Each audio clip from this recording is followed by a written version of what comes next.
Hello दोस्तों, शहर होने का आज के एपिसोड में हमने देखा कि एपिसोड की शुरुआत शहर के माहिर को ढूंढने से होती है। उसे लगता है कि वह मुख्य दरवाजे से बाहर नहीं जा सकती। उसे डर है कि कोई उसे देख लेगा।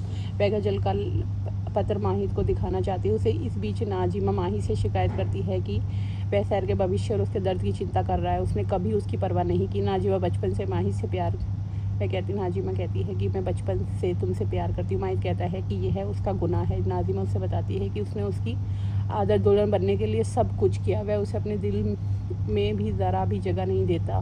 माहिर उसे साफ साफ कहता है कि उसके मन में उसके लिए कोई भावना नहीं है। उसे अपनी गलती का एहसास करना होगा। वह उससे कभी प्यार नहीं करेगा। वह उसे चेतावनी देता है कि उनके बीच सब कुछ ख़त्म हो चुका है, अब और कुछ बात करने की ज़रूरत नहीं है। शहर माहिर और नाजिमा को देख लेता है। शहर माहिर और नाजिमा को देख लेती है और उनकी नज़रों से छिप जाती है। नाजिमा माहिर से कहती है कि उसने उससे सगाई करने के लिए हाँ कह दिया है। वह सगाई के लिए राज़ी हो गई है। यह सुनकर शहर का दिल टूट जाता है। नाजिमा को उम्मीद थी कि वह थोड़ा मुस्कुराएगा। माहिर उससे कहता है कि चलो कल सगाई कर लेते हैं। शहर टूटे दिल से चिट्ठियाँ नीचे गिरा देती है। उसे उसका धोखा याद आता है। उसे लगता है कि उसने उसे सब कुछ साफ साफ बता दिया था। अब वह उससे और कुछ उम्मीद नहीं कर सकती। शहर वहाँ से चली जाती है। नाजिमा पूछती है कि वहाँ कोई है। वह उसे बताती है कि उसने एक नौकरानी को देखा था। वह उसे रंगे हाथों पकड़ लेगी। माहिर को डर लगता है कि शहर वहाँ आई होगी। वह कहता है कि वह उस पर नज़र रखेगा। नाजिमा उससे पूछती है कि वह एक नौकरानी के पीछे कैसे जा सकता है। उसे ऐसे करने की कोई ज़रूरत नहीं है। वह उस नौकरानी का सामना खुद करेगी। उसकी हिम्मत कैसी हुई हम लोगों की बातचीत सुनने की। माहिर उससे कहता है कि वह अपनी हद में रहे और उसे हुक्म ना दे। उनकी अब शादी नहीं हुई है और वह उसे हुक्म दे। उसे किसी का हुक्म देने पसंद नहीं है। वह शहर को ढूंढ रहा होता है। इस बीच परवेज कौसर को धमकी देता है कि वह उसकी छवि ख़राब कर देगा।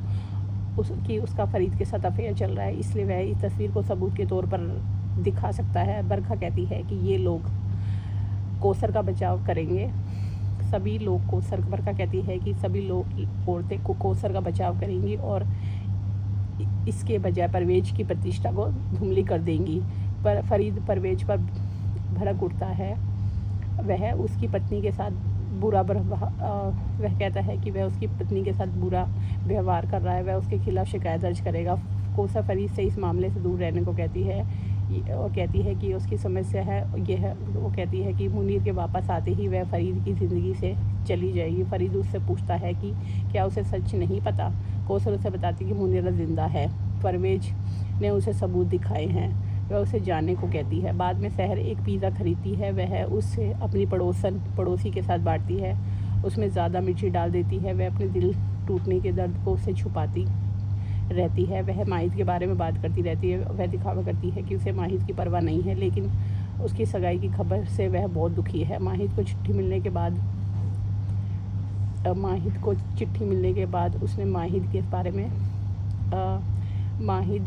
वह कहती है कि माहिर के चिट्ठी मिलने के बाद वह माहिर के बारे में सोचना बंद कर देगी और उसने यह फैसला कर लिया है। उसे पता चलता है कि चिट्ठी गायब हो गई। वह उसे लेने के लिए नियाती हवेली की ओर दौड़ती है। इस बीच परवेज को काम बंद करने की धमकी देता है। इस बीच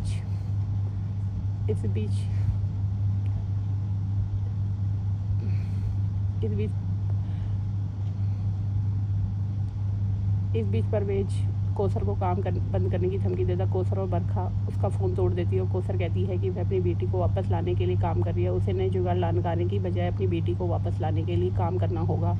वह उसे धमकी देती है। परवेज वहाँ से चला जाता है। इस बीच माहिर की नज़र गलती से वहाँ रखे बक्से पर पड़ती है। उसमें उसकी माँ का गज़ल का पत्र मिलता है। उसे पढ़कर उसका दिल टूट जाता है और वह खिलौना ट्रेन से खेलने लगता है। शहर यह देख लेती है। अब आगे का एपिसोड जानने के लिए हमारे चैनल को लाइक और सब्सक्राइब कीजिए।